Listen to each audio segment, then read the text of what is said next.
चलो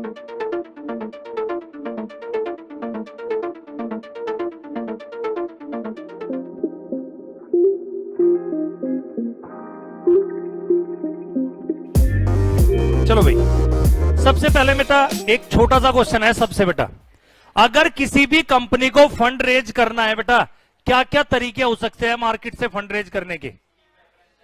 भाई आप इक्विटी शेयर इशू कीजिए, आप प्रेफरेंस शेयर इशू कीजिए, आप डिबेंचर इशू कीजिए बेटा, और वैसे ही बेटा आज क्या कंसेप्ट पढ़ाने जा रहा हूं मैं, डिपॉजिट।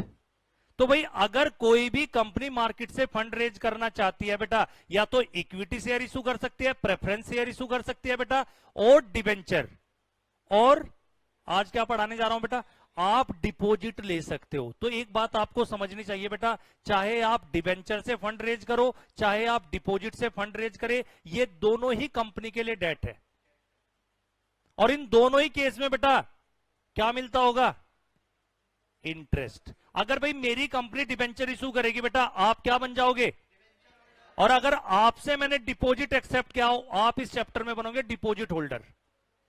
दोनों को रिसीव क्या होगा, इंटरेस्ट। अब मुझे एक बात बताओ बेटा, मार्केट में तो बहुत सारे ऑप्शन है ना फंड रेज करने के, ये आपकी कंपनी को डिसाइड करना है कि आपको फंड रेज कैसे करना है। भाई आप कंपनी के मान लेते हैं बेटा सीएओ सीएस, तो आप अपनी कंपनी को क्या सजेशन दोगे, आप अपनी सारी चीजें चेक करोगे ना बेटा, आप सारी चीजों पे फोकस करने के बाद डिसाइड करोगे कि आपको इक्विटी शेयर से फंड रेज करना चाहिए। बेटा एक बात बताओ, क्या हर कंपनी पब्लिक इशू लेके आ सकती है? बेटा पब्लिक इशू लाने का पूरा क्राइटेरिया है, आपको सेबी पे लिस्टेड कराना पड़ेगा, प्रोस्पेक्टस इशू करना पड़ेगा, और आपकी औकात होनी चाहिए। आईपीओ सब नहीं लेके आ सकते, आईपीओ के लिए एक औकात होनी चाहिए। औकात कैसे पता चलती है, पूरी सेबी ने बता रखा है, इतना टर्नओवर ट्रैक रिकॉर्ड होना चाहिए, तभी आप क्या लेके आ सकते हो बेटा। आप एक बात बताओ बेटा, आपने नाम सुना बर्गर किंग, जोमेटो, पहले इन्होंने अपनी औकात बनाई, कैसे, सब इनको जानने लगे थे ना। पिछले साल ये अपना क्या लेके आए बेटा, आईपीओ लेके आए। पर्पज क्या था, मार्केट से फंड रेज करना था। बेटा जब भी आप मार्केट से फंड रेज कर रहे हो, आप शेयर भी इशू कर सकते हो, और दूसरा ऑप्शन क्या है बेटा, डिबेंचर। तो भाई आपकी मैनेजमेंट को जो बेटर डिसीजन लगे उससे आप फंड रेज कीजिए। तो आज आप एक बात और सीखने जा रहे हो बेटा, डिपॉजिट से भी आप क्या कर सकते हो, फंड रेज कर सकते हो। लेकिन प्रैक्टिकली कोई डिपॉजिट में जाना पसंद नहीं करता। जब आप ये पूरा चैप्टर पढ़ लोगे बेटा, आपको समझ में आएगा क्यों डिपॉजिट से फंड एक्सेप्ट नहीं करते। एक बात बता बच्चे, तुझे पैसा रेज करना है, एक तो कह रहा है कि भाई साहब मुझसे ले जाओ पैसा, इंटरेस्ट दे देना जो आपका मन करे, एक कह रहा 20% इंटरेस्ट लूंगा, 15 कंडीशन लगा रहा है, तू पैसा रेज करेगा? तो जब भाई मार्केट में इतने सारे ऑप्शन है, तो आप चाहो तो बेटा डेट के तौर पे बैंक से लोन लीजिए, वो भी तो डेट है। आप डिबेंचर इशू कीजिए, वो भी क्या है बेटा, डेट है। आप क्या करो बेटा, डिपॉजिट ले लीजिए, तो ये भी क्या है बच्चे, डेट। लेकिन डिसाइड तो आपको करना है ना कि आपको फंड रेज कैसे करना है। तो क्या मार्केट में बेटा डिपॉजिट से भी एक ऑप्शन है फंड रेज करने का? तो भाई देखो, जनरली मैंने क्या लिखा बेटा, generally company raise fund through equity share, और बेटा एक वर्ड सुना आपने, बोरोइंग। बोरोइंग के अंदर बेटा जब मैं डिबेंचर इशू कर रहा हूं, तो इसका मतलब भी तो क्या है, मैं आपसे क्या ले रहा हूं बेटा, बोरोइंग। और डिपॉजिट का भी मतलब क्या है बेटा, यानी बोरोइंग दो फॉर्म में हो सकता है, तो डिबेंचर इशू करूं या मैं क्या करूं बेटा, डिपॉजिट एक्सेप्ट करूं। तो शॉर्ट में मैं तुम्हें बताने जा रहा हूं बेटा, कोई तुमसे पूछे deposit is nothing, it is a short term borrowing.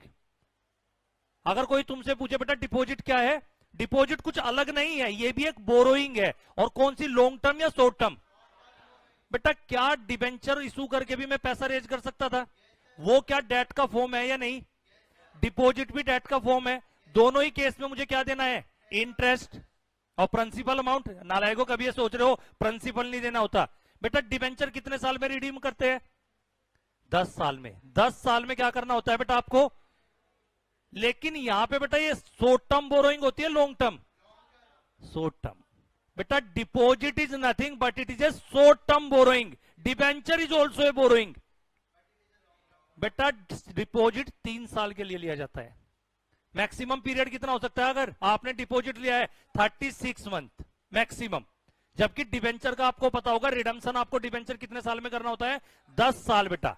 लेकिन आपके सर ने अगर पढ़ाया हो, अगर कोई इंफ्रास्ट्रक्चर प्रोजेक्ट कंपनी है उसके लिए होता है 30 साल।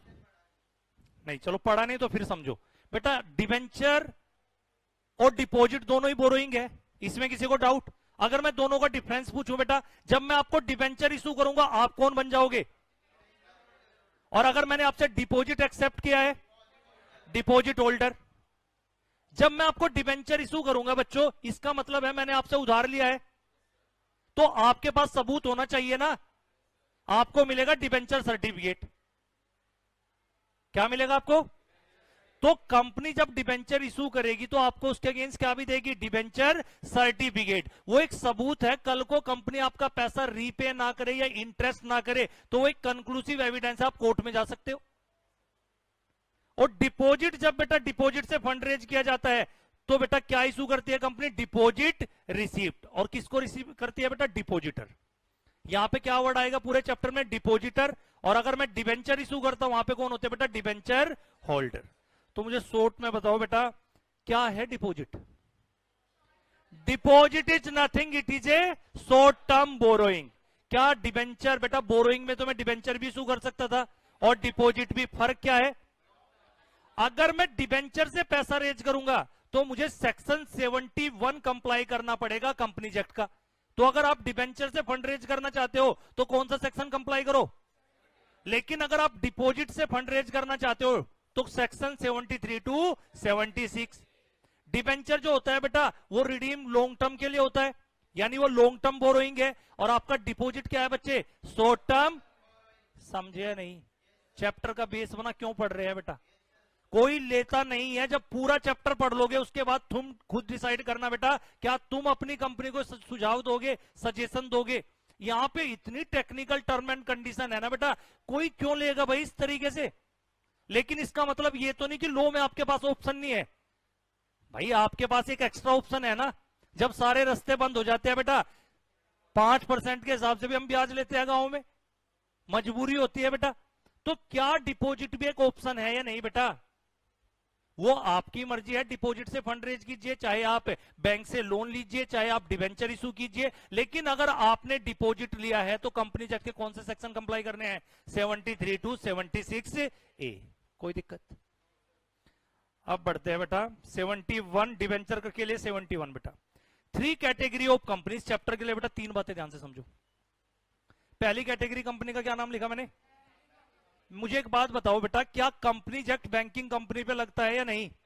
जबकि बैंकिंग कंपनी का खुद का अपना एक सेपरेट एक्ट है, इंश्योरेंस कंपनी का अपना एक सेपरेट एक्ट है, इलेक्ट्रिसिटी कंपनी का सेपरेट एक्ट है। लेकिन फिर भी इन तीनों कंपनी पे आपका कंपनीज एक्ट लगेगा। लेकिन अगर इनके एक्ट में और कंपनीज एक्ट में कुछ कॉन्ट्राडिक्शन हो जाता है तो इनके खुद के एक्ट प्रीवेल करेंगे।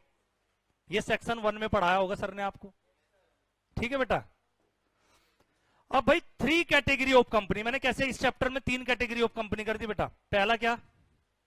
Banking company. दूसरा एनबीएफसी की full form non banking financial company. 1-2 example, Tata capital, Muthoot finance, Mahindra and Mahindra finance बेटा, बजाज फाइनेंस।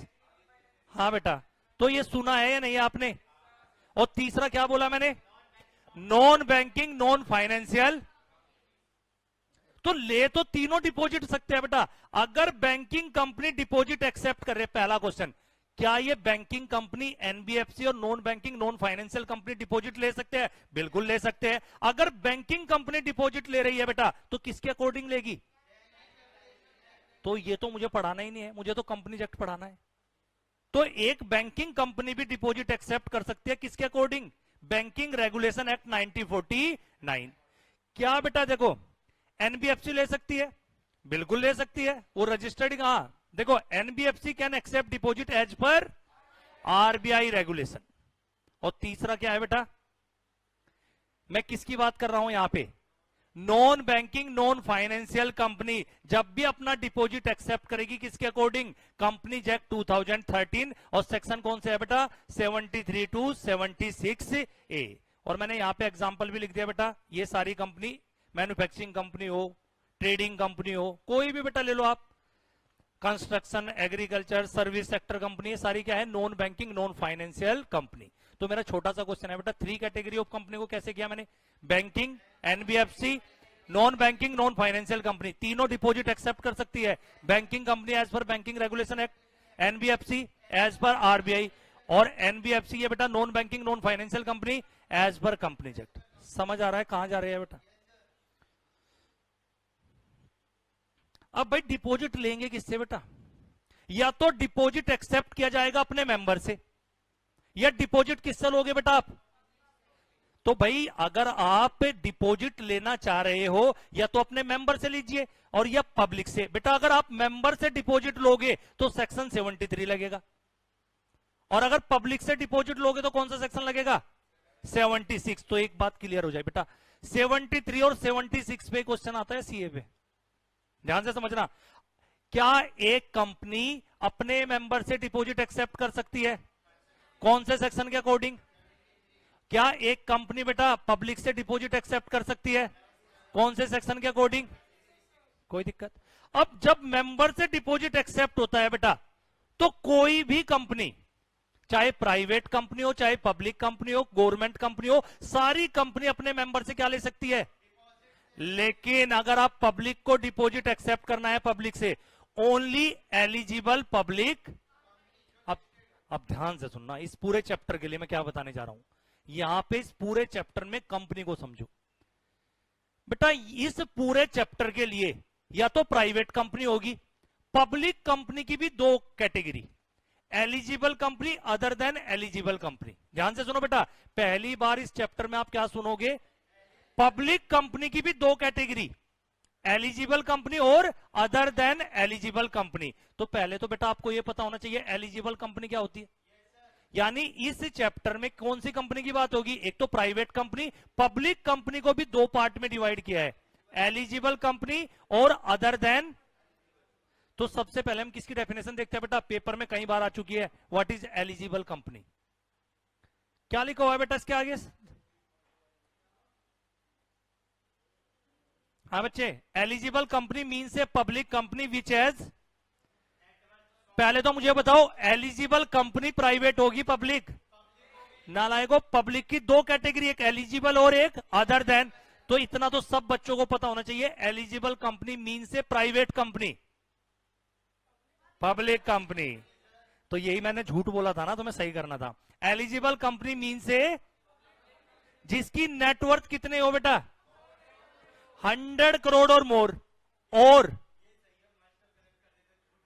नहीं बेटा, टर्नओवर बेटा 500 करोड़ और। तो ध्यान से सुनो बेटा, eligible company means a public company जिसकी नेटवर्थ किससे ज्यादा हो बेटा? 100 करोड़ और मोर, और है बीच में एंड है। इसका मतलब क्या है? दोनों या एक, कोई एक क्राइटेरिया सेटिस्फाई हो जाए। टर्नओवर कितनी बेटा? 500 करोड़ और मोर। अब ध्यान से सुनो बेटा, खाली इतने तक नहीं चेक करना है, आगे देखो। अगर ये कंपनी पब्लिक डिपॉजिट एक्सेप्ट करना चाहती है, पहले से किसकी अप्रूवल लेनी पड़ेगी? अपने शेयर होल्डर की। और शेयर होल्डर की अप्रूवल कहां पे ली जाती है बेटा? जनरल मीटिंग में। शेयर होल्डर की अप्रूवल, नालायक एजीएम मत बोलना, जनरल मीटिंग में। तुम दोबारा सुनो बेटा, कोई भी एलिजिबल कंपनी का मतलब कोई भी पब्लिक कंपनी जिसकी नेटवर्थ 500 करोड़ और मोर हो, टर्नओवर उल्टा, सॉरी, नेटवर्थ 100 करोड़ और मोर, और उसने क्या किया है बेटा? प्रायर कंसेंट किसके लिए है बेटा? Which has obtain the prior consent of the company in general meeting by passing. और एक बात आप सभी बच्चों को पता है, जब भी कंपनीज एक्ट में एसआर पास होता है, एक फॉर्म फाइल होता है आरओसी को, आप क्या भी कर चुके हो बेटा? एक copy of SR file to, कब? बिफोर मेकिंग इन्विटेशन टू, यानी पब्लिक को इन्विटेशन देने से पहले। पहले तो आपको एक जनरल मीटिंग बुलानी है, और जनरल मीटिंग में क्या पास करना है? एसआर पास करना है। और एसआर की कॉपी यानी एमजीटी 14 किसको फाइल कर देना है? आरओसी। कब करना है? Before invitation to. और बेटा एसआर के लिए कौन सा फॉर्म होता है? एमजीटी। दोबारा बताओ मुझे आप एक बार फिर से। एलिजिबल कंपनी आपसे पूछे बेटा कौन सी? मीन से प्राइवेट कंपनी, पब्लिक। नेटवर्थ कितनी? और टर्नओवर, ये तो लिमिट हो गई। खाली लिमिट से काम नहीं चलेगा, फिर उनको क्या भी करना पड़ेगा?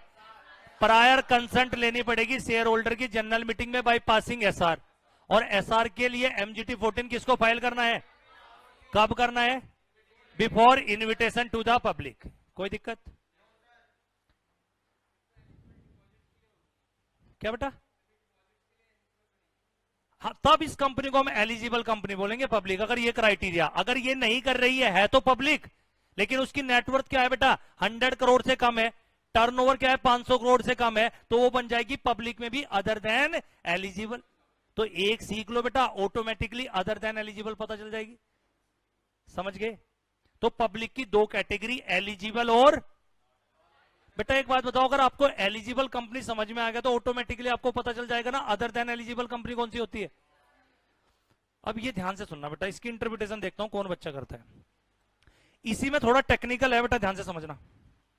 अगर आपकी एग्जिस्टिंग बोरोइंग, किसी कंपनी की existing borrowing plus purpose public deposit, ध्यान से सुनना, नहीं नहीं नहीं बेटा ध्यान से सुनो, आपकी ऑलरेडी जो बोरोइंग है और जितना आप डिपॉजिट और लेना चाह रहे हो बेटा, अगर वो दोनों मिलके कितनी, किस लिमिट के अंदर है बेटा, वो आपकी aggregate paid up capital, latest audited balance sheet उठाना, उसमें अपनी क्या चेक करो, aggregate paid up share capital plus security.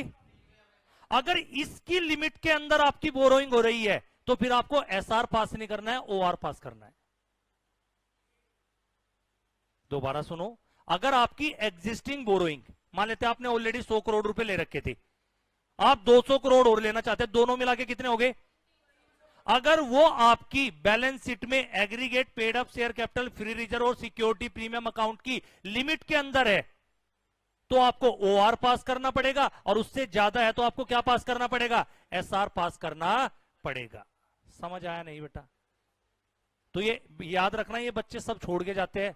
आपसे कई बार पूछ सकता है बेटा, क्या जब एलिजिबल कंपनी डिपॉजिट एक्सेप्ट कर रही है हमेशा एसआर ही पास करना है? तो फिर आप बताना बेटा, अगर लिमिट 180 में दे रखी है, लिमिट जो आप फाइनल में पढ़ोगे, सेक्शन 180 से ले आया हूं बेटा इसको निकाल के, लिमिट कहां पे है, तो अगर 180 की लिमिट के अंदर है बेटा तो ओआर पास करो, और 180 से ज्यादा है बेटा एसआर पास करो।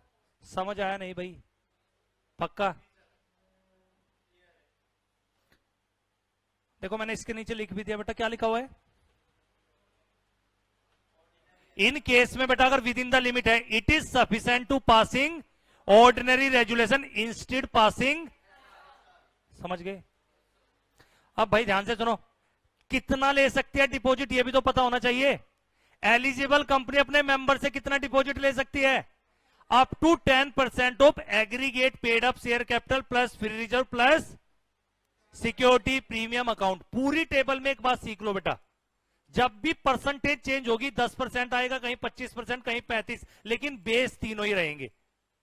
क्या बेस रहेंगे? किसको बेस बनाना है परसेंटेज को? Aggregate paid up share capital plus free reserve plus, तो मैंने हर जगह बेटा परसेंटेज के साथ ये नहीं लिखी है। तो बेटा अगर एक एलिजिबल कंपनी अपने मेंबर से डिपॉजिट एक्सेप्ट करना चाहती है, कितना कर सकती है? बस 10%। और अगर पब्लिक से करना चाहती है एलिजिबल कंपनी 25%, किसका? Aggregate of paid up share capital plus free reserve plus, अब ध्यान से सुनना मेरी बात, अदर देन एलिजिबल कितना कर सकती है मेंबर से? 35%, अप टू 35%। किसका 35%? और अदर देन एलिजिबल कंपनी बेटा पब्लिक से कितना? तो एक बात सीखिए आपने, पब्लिक से सिर्फ कौन सी कंपनी पब्लिक डिपॉजिट ले सकती है? Eligible company. और मेंबर से सब ले सकते। समझे मेरी बात नहीं? और कोई तुमसे पूछे एलिजिबल, एक बात बताओ, ये चार्ट तभी समझ में आता ना जब एलिजिबल कंपनी का, अब ये अदर देन एलिजिबल कंपनी समझ रहे हो ना, इसमें कौन सी कंपनी कवर होगी? है तो पब्लिक ही, जो लिमिट में फोन नहीं कर रही है, लिमिट जिसकी नेटवर्थ और टर्नओवर लिमिट से कम है, उसको हम क्या बोलेंगे? Other than. एक नॉर्मल प्राइवेट कंपनी मेंबर से कितना डिपॉजिट एक्सेप्ट कर सकती है? 100% तक। कितना 100%? किसका? Paid up share capital plus free reserve plus security. और प्राइवेट कंपनी क्या बेटा पब्लिक से डिपॉजिट ले सकती है? प्रोहिबिटेड। गवर्नमेंट कंपनी बेटा किससे नहीं ले सकती? अपने मेंबर से नहीं ले सकती, लेकिन किससे ले सकती है? कितना? एमसीक्यू में क्वेश्चन आएंगे बेटा, ये चार्ट मैंने एक ही जगह बना दिया। ये आपको रूल में मिलेंगे जाके अलग अलग जगह पे, कहीं 35%। आपको इस चार्ट से एकदम क्लियर हो जाएगा। हाँ बच्चे, क्लियर, पक्का? तो लास्ट टाइम बेटा एक बार, हाँ बच्चे, क्या बेटा? नहीं बेटा, प्रैक्टिकली कोई करता ही नहीं है। गवर्नमेंट कंपनी को क्या बोला गया है बेटा? अगर आपको डिपॉजिट करना है बेटा, हम चाह रहे हैं कि पब्लिक को, देखो बेटा, गवर्नमेंट कंपनी में किसका स्टेक लगा हुआ है? गवर्नमेंट किसके इंटरेस्ट के लिए काम करती है भाई? खुद के मेंबर बना के अपने ही गवर्नमेंट के आदमी, और उनका फायदा नहीं पहुंचा देंगे। पैसे लेके बोले तुम्हें 20% इंटरेस्ट दिया करेंगे। तो अगर तुमसे पैसा ही लेना है तो किसका भला करो बेटा? आम पब्लिक का। समझा? हाँ बच्चे, समझ आया नहीं भाई? अब 73 में बेटा ध्यान से सुनो। अगर आप अपने मेंबर से डिपॉजिट एक्सेप्ट करना चाहती है, अगर एक कंपनी बेटा अपने मेंबर से डिपॉजिट एक्सेप्ट करना चाहती है, पहले तो मुझे बताओ मेंबर से डिपॉजिट कौन सी कंपनी ले सकती है? पब्लिक भी ले सकती है। पब्लिक की भी दो कैटेगरी, एलिजिबल भी, अदर देन एलिजिबल भी, प्राइवेट भी। लेकिन किसको छोड़ के? Government company. बेटा एलिजिबल कंपनी मेंबर से कितना डिपॉजिट एक्सेप्ट कर सकती है? 10%। और अदर देन एलिजिबल कंपनी 35%। और प्राइवेट कंपनी, तो अगर एक, ध्यान से सुनो बेटा, अगर कोई भी कंपनी अपने मेंबर से डिपॉजिट एक्सेप्ट करना चाहती है, 73 सबसेक्शन 2 के अंदर कुछ कंडीशन दे रखी है बेटा, वो कंडीशन सेटिस्फाई होनी चाहिए, तभी आप अपने मेंबर से क्या ले सकते हो? डिपॉजिट ले सकते हो। तो क्वेश्चन ये आता है बेटा पहला, क्या कोई भी कंपनी मेंबर से डिपॉजिट ले सकती है? नालायको, मेंबर से, गवर्नमेंट को छोड़ के, गवर्नमेंट कंपनी को छोड़ के बाकी सारी कंपनी अपने मेंबर से डिपॉजिट ले सकती है। और जब डिपॉजिट लेगी तो कौन सी कंडीशन? 73 सबसेक्शन 2 की कुछ कंडीशन आपको क्या करनी पड़ेगी? सेटिस्फाई करनी पड़ेगी, तभी आप क्या ले सकते हो? डिपॉजिट एक्सेप्ट कर सकते। ठीक है बेटा, कंडीशन देखे।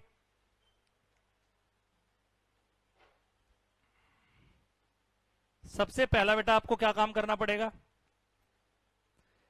अगर आप अपने मेंबर से डिपॉजिट एक्सेप्ट कर रहे हो बेटा, जनरल मीटिंग बुलाओ पहले, और जनरल मीटिंग में किसकी अप्रूवल लो? शेयर होल्डर की। जनरल मीटिंग में कौन सा रेजुलेशन पास कराओ? यानी अगर किसी कंपनी, कोई भी कंपनी अपने मेंबर से डिपॉजिट एक्सेप्ट करना चाहती है, पहला कंडीशन क्या है बेटा? आपको जनरल मीटिंग बुलानी पड़ेगी। और जनरल मीटिंग किसकी होती है बच्चों? शेयर होल्डर की। और जनरल मीटिंग में क्या पास कराओ? ओआर। ओआर में कितनी वोट चाहिए फेवर में?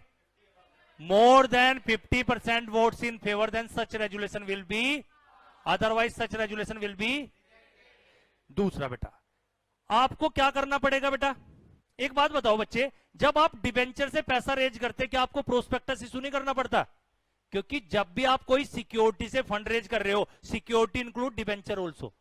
अगर आप डिबेंचर से पैसा रेज करते मेरे बच्चों, तो आपको क्या करना पड़ता? प्रोस्पेक्टस इशू करना पड़ता। यहां पे प्रोस्पेक्टस नहीं, यहां पे क्या इशू करना पड़ेगा? सर्कुलर इशू करना पड़ेगा। किसको? क्योंकि डिपॉजिट हम किससे ले रहे हैं? अपने। और सर्कुलर का फॉर्म नंबर क्या है? डीपीटी। यानी इस चैप्टर के अंदर जो फॉर्म होंगे वो किस नाम से होंगे? डीपीटी। टोटल 4 डिपॉजिट के फॉर्म है। एमसीक्यू में क्वेश्चन आ जाते हैं बेटा यही। डिपॉजिट चैप्टर के नाम पे इसका नाम बना दिया डिपॉजिट। चार्ज में सीएचजी नहीं था जब, तो तूने मुझे पूछा नहीं सीएचजी क्यों? नहीं, आज ये थोड़ा जग रहा है। चलो बेटा, तो पहली कंडीशन बच्चे, पहली कंडीशन बताओ, अगर मेंबर से डिपॉजिट एक्सेप्ट करना चाहते हो शॉर्ट में ओआर, सर्कुलर इशू करना पड़ेगा कौन से फॉर्म में? किसको सर्कुलर इशू होगा? और इस सर्कुलर के अंदर 4 बातें बतानी है बेटा अपने मेंबर को। क्या? अपनी फाइनेंशियल पोजीशन बताओ, औकात तो बताओ आपकी क्या है बेटा। पता चला पैसा लेके भाग गए बेटा। ए statement showing the financial position of the company. Second बेटा क्रेडिट रेटिंग ऑब्टेन। आपने सुना क्रेडिट रेटिंग एजेंसी इकरा, फिंच, मूडी, ये आपको क्या देती है बेटा? आपकी कंपनी को रेटिंग देती है। ठीक है बेटा, बिल्कुल। तो आपको क्या करना पड़ेगा बेटा? अलग अलग बहुत सारी एजेंसी है बेटा। हम किसके बेटा? हाँ हाँ बिल्कुल, यही वो सारा बेटा। जिस तरह मूवी नहीं देखते उसमें 3 स्टार होते हैं, ये प्लस प्लस ए प्लस, इनकी अपनी वो होती है बेटा, उसके हिसाब से वो इनके क्रेडिट रेटिंग ही है बेटा उनकी वो।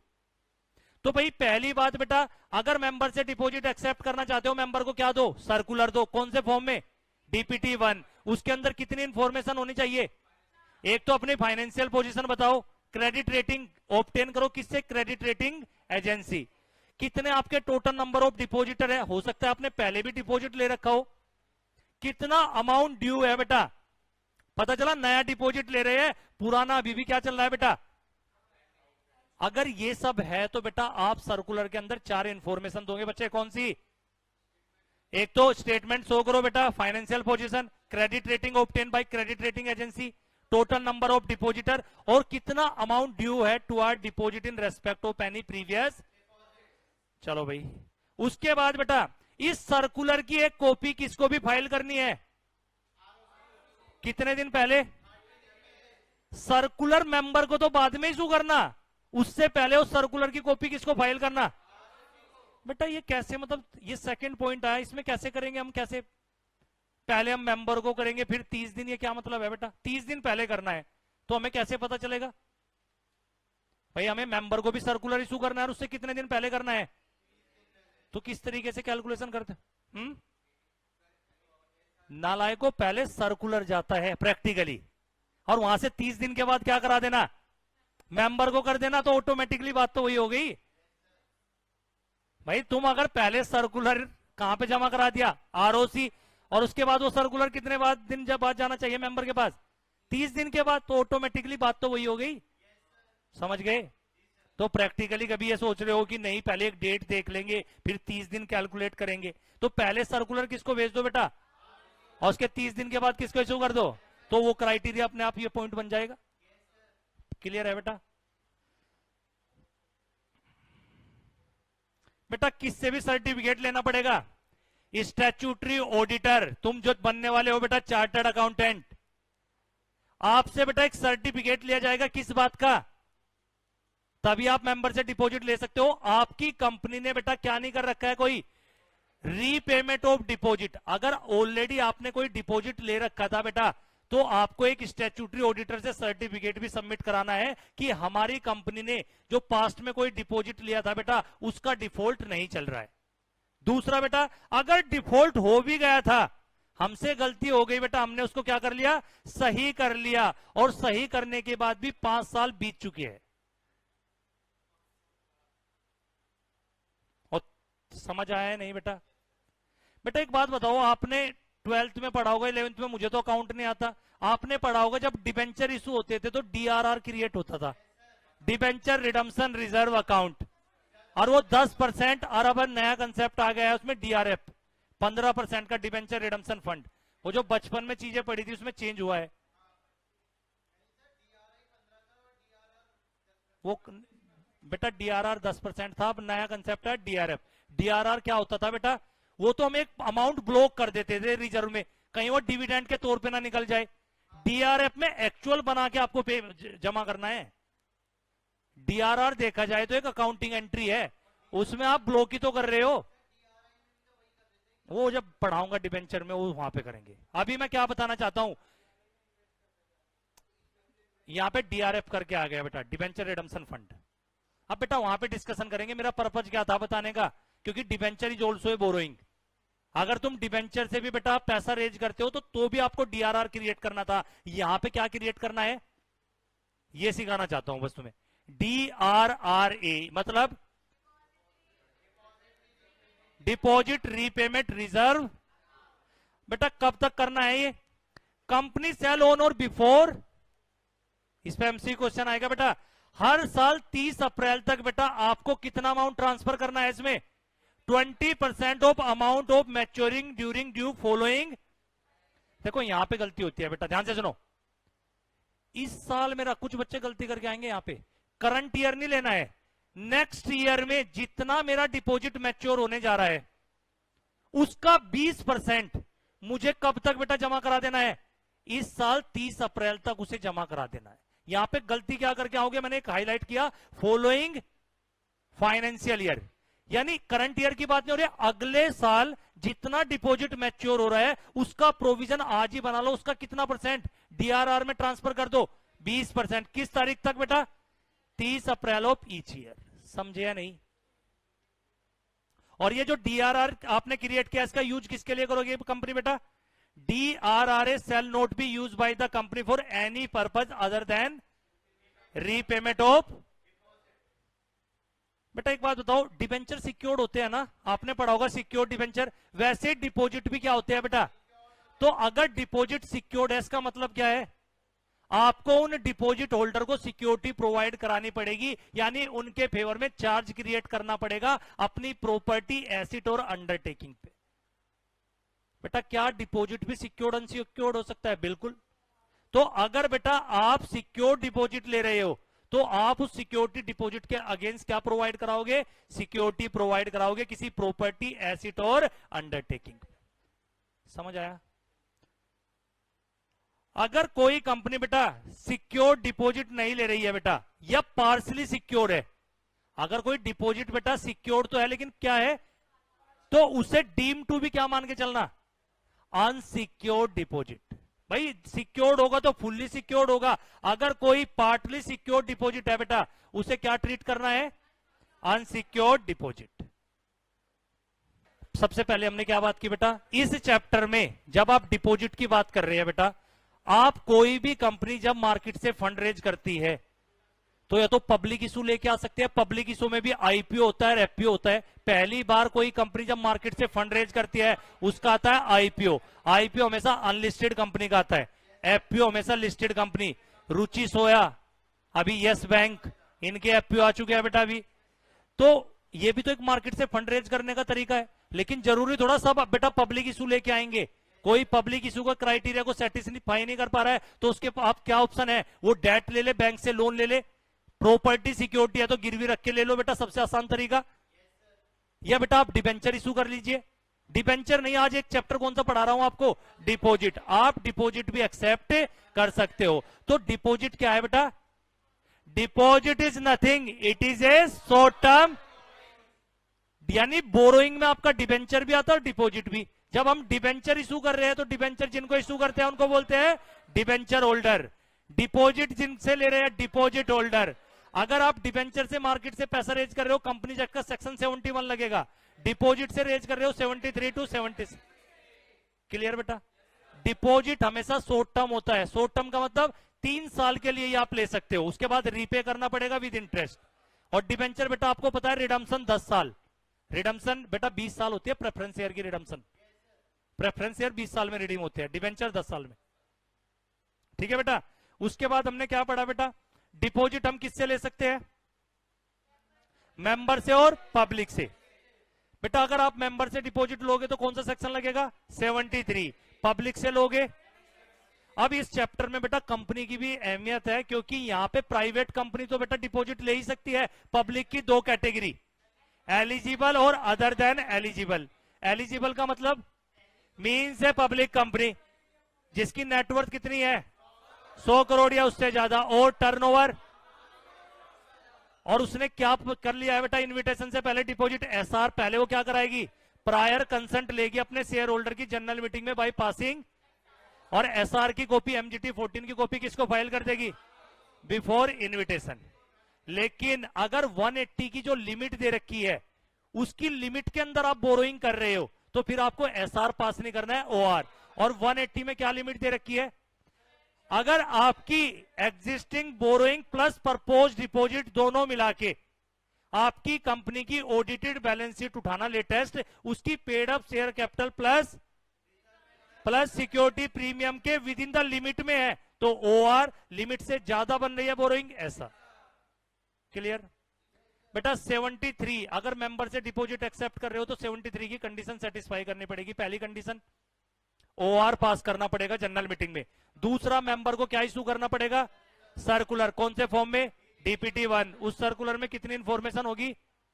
एक तो आपको स्टेटमेंट देनी है financial position of the company, दूसरा क्रेडिट रेटिंग एजेंसी से बेटा क्रेडिट रेटिंग ऑब्टेन करनी है, तीसरा टोटल नंबर ऑफ डिपॉजिटर, कितना अमाउंट ड्यू है बेटा पास्ट का आपका वो बताना है, थर्ड। हाँ बेटा, उससे भी पहले कुछ था।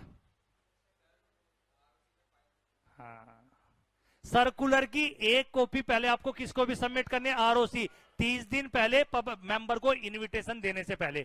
उसके बाद बेटा स्टैट्यूटरी ऑडिटर से सर्टिफिकेट लेना है, किस बात का, हमने पास्ट का जो बेटा डिपॉजिट है उसका डिफॉल्ट, और अगर डिफॉल्ट किया भी है तो पहले सही कर दिया और 5 साल लैप्स हो चुके हैं। फिर मैंने क्या बताया, जैसे बेटा डिबेंचर में डीआरआर क्रिएट होता है, यहां पे भी डीआरआर है। क्या होता है full form, deposit repayment reserve account.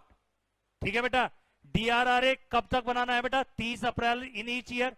कितना अमाउंट डीआरआर में ट्रांसफर करना है, 20%। 20% किसका बेटा, जितना फॉलोइंग ईयर में डिपॉजिट मैच्योर होने जा रहा है उसका 20% आपको कहां पे चार्ज करना है बेटा, डीआरआर में। और कब तक बेटा, 30 अप्रैल तक। और उसका यूज आप सिर्फ किसके लिए कर सकते हो, रीपेमेंट ऑफ डिपॉजिट। कोई दिक्कत क्या बेटा, सिक्योर्ड डिपॉजिट भी दे सकते हो, डिपॉजिट सिक्योर्ड भी हो सकता है, अनसिक्योर्ड। अगर आपने सिक्योर्ड डिपॉजिट लिया है तो उन डिपॉजिट होल्डर के फेवर में क्या क्रिएट करोगे, चार्ज। और चार्ज किस चीज पे, प्रॉपर्टी एसेट और अंडरटेकिंग ऑफ द कंपनी। अगर बेटा कोई आपने सिक्योर्ड डिपॉजिट तो नहीं है, वो पार्सली सिक्योर्ड है, तो उसे भी क्या ट्रीट करना, अनसिक्योर्ड डिपॉजिट। बेटा ये लास्ट देखो, बस लास्ट टॉपिक है, 10 मिनट में खत्म हो जाएगा। एग्जाम्पशन क्या है बेटा, 73 सबसेक्शन 2 में जो ए टू ई अभी कंडीशन पढ़ाई है ना, ये किसको अप्लाई नहीं होती, किस पे, यानी एक प्राइवेट कंपनी जब डिपॉजिट एक्सेप्ट कर रही है, ऊपर जो मैंने 73 में कंडीशन बताई है वो उसको सेटिस्फाई करने की जरूरत है। तो बेटा ये क्या कर सकती है, प्राइवेट कंपनी कितना डिपॉजिट एक्सेप्ट कर सकती है अपने मेंबर से, 100%। बेटा अगर एक प्राइवेट स्टार्टअप कंपनी है, आजकल स्टार्टअप कंपनी बनी है, उनको 10 साल तक रिलैक्सेशन देती, पहले यहां 5 साल लिखा हुआ था, अमेंडमेंट के बाद कितना हो गया बेटा, तो यानी एक प्राइवेट स्टार्टअप कंपनी 10 साल तक बेटा वो क्या कर सकती है, जब डिपॉजिट एक्सेप्ट करेगी तो 73 में जो कंडीशन पड़ गया है वो आपको फॉलो करने की जरूरत नहीं है। और इनको तो ये भी बोला बेटा आप कितना भी डिपॉजिट ले लीजिए, 100% से भी ज्यादा भी ले सकते हो। क्लियर, हाँ, मतलब अगर प्योरली प्राइवेट कंपनी है उसके लिए तो 100% बोला, स्टार्टअप प्राइवेट कंपनी को उससे भी ज्यादा ले सकते हो। ठीक है बेटा, भाई शुरुआत में पैसा चाहिए, बिजनेस चलेगा तब रीपेमेंट भी कर देंगे, तो इसलिए रिलैक्सेशन दी इनको।